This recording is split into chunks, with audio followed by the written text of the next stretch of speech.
नहीं मांगनी पड़ेगी, फिर हम अपने भारत की नई तामीर की एक तस्वीर बना के दिखा सकते हैं। तो इसी बिहार के मौलाना मजहरुल हक ने राष्ट्रपिता बापू से कहा था, मैं अपनी जमीन और जायदाद यही रहेंगे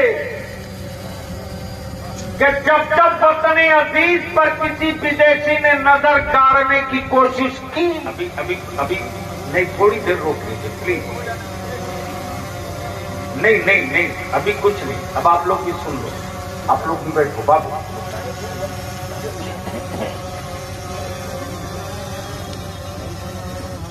क्योंकि असल वक्त यही है, इस वक्त हमारे बुजुर्गों की रूहें कब्रों में मुस्कुराकर अपने रूहानी औलादों को देख रही होंगी। आप दौर याद करें और अपने जहनों से, अपनी फिक्र से मायूसी की दीवार को गिरा दें। वो कौन सा काम है जो ईमान वाला नहीं कर सकता है? इसलिए कि कुरान ने कामयाबियों की जमानत ईमान वालों को दिया है। जब हम मुठिया का चावल मांगकर, ज़कात के सिक्के मांगकर अपने गरीबों को पढ़ा सकते हैं, तो सिर्फ अपने मुआशरे के थोड़े से खुराफात को दफन कर दें तो हमें हुकूमतों से अपनी औलादों के मुस्तकबिल की खैरात नहीं मांगनी पड़ेगी, फिर हम अपने भारत की नई तामीर की एक तस्वीर बना के दिखा सकते हैं। हाँ, इससे कोई इनकार नहीं कर सकता कि आज के माहौल में हम कहां हैं। जिनके बाप दादा ने शहादत में सबसे ज्यादा आगे बढ़कर हिस्सा लिया, आज उसके बेटे को आतंकवादी कहा जाता है।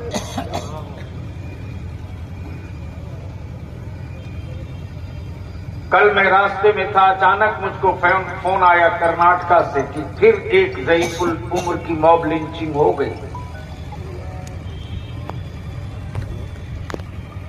जबरदस्ती थप्पड़ और जूते मारकर कहा जाता है, ये नारा लगाओ।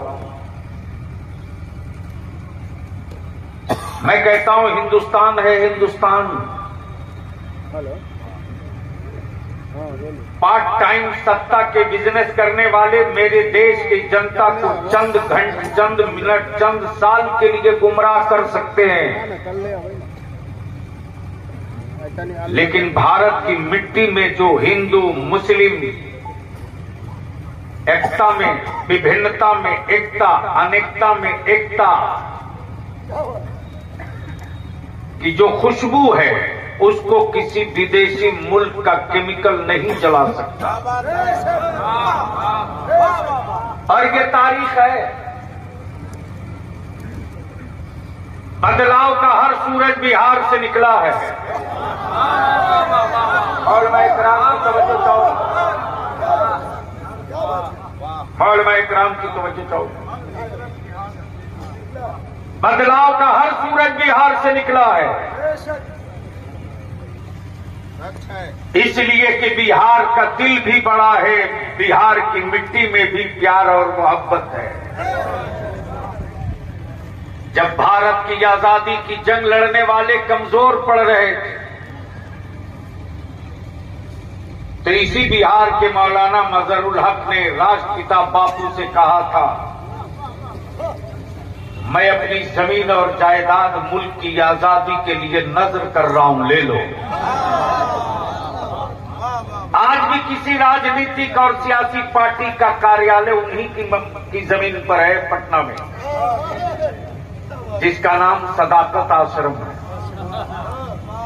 लेकिन किसी एक के जबान से नहीं निकलता कि मौलाना मजहरुल हक ने क्या कुर्बानी दी। अल्लामा फजल हक खैराबादी के साथ काला पानी की सजा जिनको दी गई थी, मुझे भी याद है, आपका बलिया भी, आपका खादिम अहले सुन्नत का नौकर कुछ दिनों के लिए पार्लियामेंट का एमपी था। लेकिन अचानक रमजान में कारी साहब मुझे याद आ गया, अल्लामा शहबाज साहब,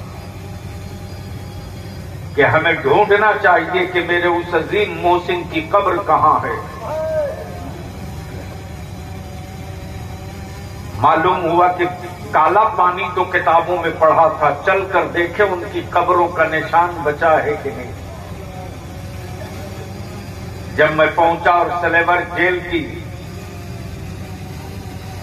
दीवारों के से करीब गुजर रहा था तो देखा कि जिन्होंने अंग्रेजों की दलाली करके हिंदुस्तान की आजादी के मुजाहिदों का कत्लेआम कराया था, उनकी तस्वीरें लटक रही हैं और मुल्क की आजादी से लड़ने वालों में उनका नाम लिखा है। हिंदुस्तान की मिट्टी कभी भी कॉमनल नहीं हो सकती। और बलिया भी पूरी जिम्मेदारी के साथ कहता है, सुनिए,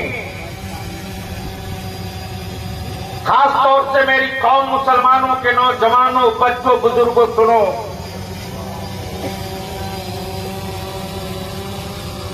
तुम अपने हाथ को अगर गंदा करोगे तो तुम्हारे खानदान का हाथ दागदार नहीं, इस्लाम का हाथ दागदार होगा।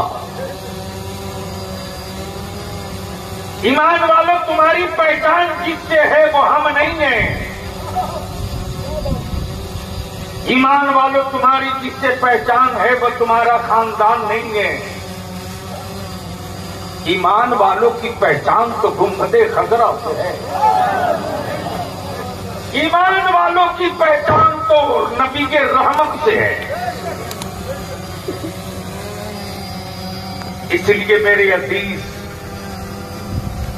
तहरीके बेदारी में ना जाने हमारे बच्चे रात दिन सर्दी गर्मी जाला मेरे उलमा जलसे तकरीर निकाह सब छोड़ दिए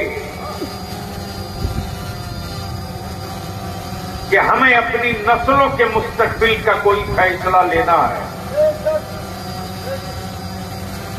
मेरे अजीज, इस वक्त पूरे मुल्क में आग लगाने की कोशिश हो रही है। हम अपने मोहल्ले, अपने इलाके, अपने जिला और अपने समाज से कभी भी किसी भी कीमत पर आपसी भाईचारा और मोहब्बत की दीवार को कहीं से दरकने नहीं देंगे। इसलिए कि भारत की तारीख यही रही है कि जब जब वतन अजीज पर किसी विदेशी ने नजर गाड़ने की कोशिश की तो टैंक तोड़ने के लिए सरहदों पर अब्दुल हमीद हमारे ही घर से निकला है। इससे कोई इनकार नहीं कर सकता। लेकिन हमारे ही मुल्क में उस पैगंबर की इज्जत पे पत्थर मारना एक पेशा बन गया है। जिस नबी के रहमत ने बेवामों को इज्जत दी, जिस रसूल रहमत ने भूखों का हक दिलाया, जिस नबी के रहमत ने पूरी दुनिया इंसानियत को इंसान बनाया, उस नबी के पाक की इज्जत पर पत्थर लोग मारते और हुकूमत के पाले हुए गुंडे उनकी मदद करते।